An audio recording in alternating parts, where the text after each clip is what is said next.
Hey everyone, I'm Daria Kosa, fashion photographer based in Miami. So I decided that I could explain you basic elements how to shoot in manual in 10 minutes.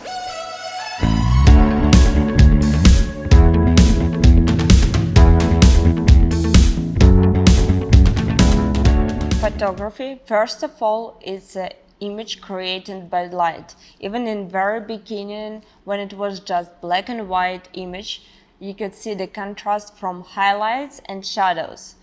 So before you know how to shoot in the manual, please give me a like, subscribe, and keep enjoying watching this video.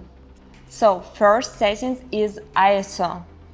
ISO is a camera sensor's sensitivity to light. ISO usually measures in 100, 200, 1600, 3200. So higher the number, your camera sensor is more sensitive to the light. The picture will be brighter. Less number, like 100, your camera sensor less sensitive to the light. So it will bring less light. Higher ISO number, more light. Lower ISO, less light. So you could say, why we not bringing ISO up and getting more light to the image? But that's not what we want. Having higher ISO, it will bring more noise, grain, and different artifacts to our photograph, which we don't really want. So we usually try to keep ISO as low as possible. Usually when I come on set, first of all, I'm setting ISO and I'm always trying to keep it as low as possible. If it's cloudy weather, overcast skies, probably I would go with 200 ISO. If it's starting to be low light condition, like closer to evening, with my camera I usually go to 1600. The maximum was for me is 3200. But also keep in mind, if you shoot on low budget camera, it's not a good idea to bring very high your ISO, because it probably will bring more noise and grain than on more higher budget camera. It's better to test and see what is the highest point of ISO you could go with your camera and still the picture looks good. You can see how with the higher ISO, image started to be more noisy and grainy. So keep in mind that having low ISO as possible is the first point what we're trying to do. Low ISO, less light, but less grain and less noise. At the other point, higher ISO, more light, but more noise and grain. Keep ISO as low as possible. The next settings is aperture. Aperture is the size of opening your lens. It measures in f-stop number. Smaller f-stop number, bigger the hole, more light enters the camera. Higher f-stop number, so it's smaller the hole and less light comes to the camera. The good example with our eye, when it's dark, our eye pupil started to be bigger and it allows us to see good at night. Opposite, when it's super bright, eye pupil starting to be very small, protect us not to be blind of all this brightness in the daytime. Aperture is very important settings because it also controls depth in field. Depth in field is how much in focus in front and behind the spot you're actually focusing in.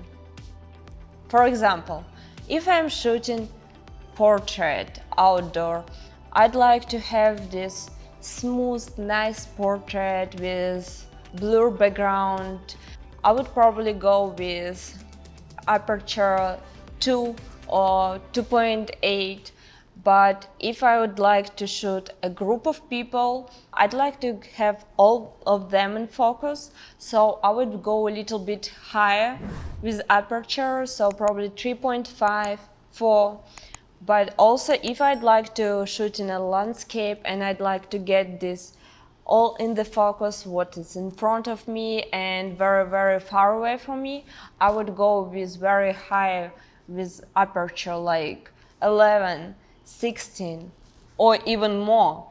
So right now you can see the difference from the lower f-stop number to higher f-stop number, how the depth of field is changing.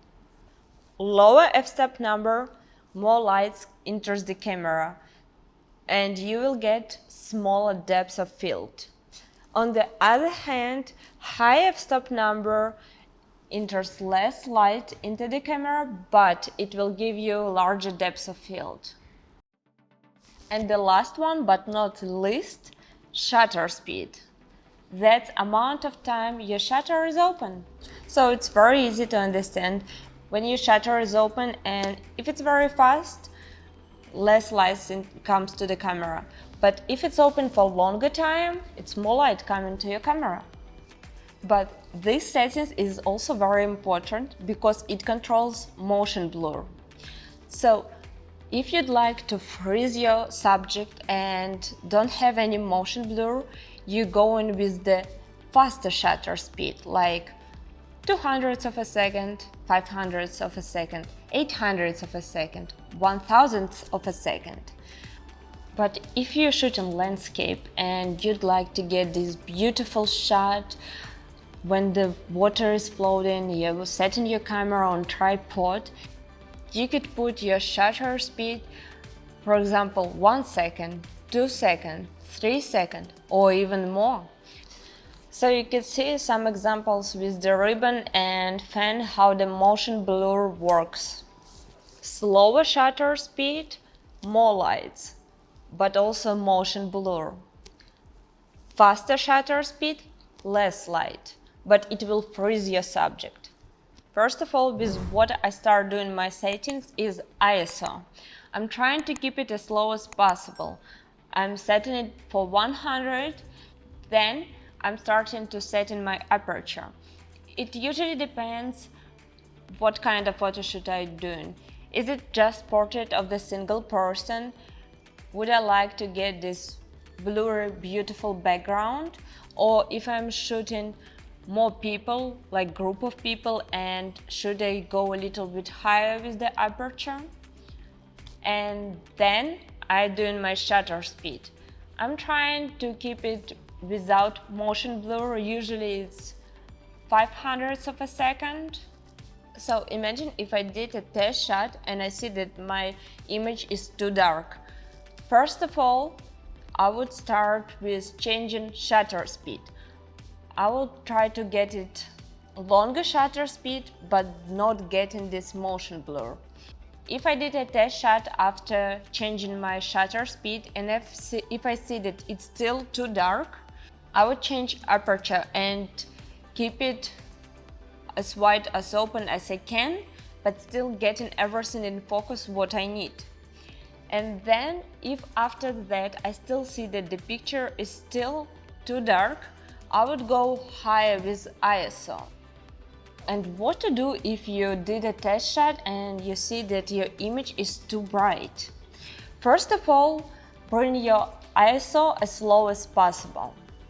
Then, if you did a test shot and you still have a bright image, what I would change is definitely a shutter speed. Try to get a faster shutter speed because the aperture it's not what you really like to change. If you'd like to have this beautiful blurry background and if you'd like to prefer to leave this wide open aperture, we are changing shutter speed. But how to understand that your image is too bright or too dark? The best way is to check the histogram. Do not check your screen, because it usually cannot always show you the accurate image. The main idea when you're looking on your histogram is to understand that you're not doing overexposed and underexposed image. You're always trying to save the information in the highlights and shadows. So on the histogram, you should see that you're not clipping in the highlights and not clipping in the shadows. And you have information in both of them. So if you're looking on histogram and you see that it's look more even, equal, that's mean that you have very correct and well exposed image. So do not trust the screen on your camera, it's better to trust histogram. And all the new cameras allows you to shoot at the same time in light format JPEG and also an option to shoot an uncompressed RAW format. It will allow you more manipulation after on post-production with your image. It will allow you to save information in highlights, in shadows, and will allow you to do any white balance after. You already know how to set your camera and how to shoot in the manual. You know what to do if your image is too bright or too dark, or if you'd like to get this beautiful blurry background, or you need to get depth of field and having everything on focus, or if you see that your image starting to be very noisy and grainy, you also know what to do. Leave the comment below what other topic is interesting for you. If you have any other questions, and it motivated me for you to do another video, and I would also better understand what are you interested in watching in. So if you enjoyed watching this video, please give me a like, subscribe, and see you next time.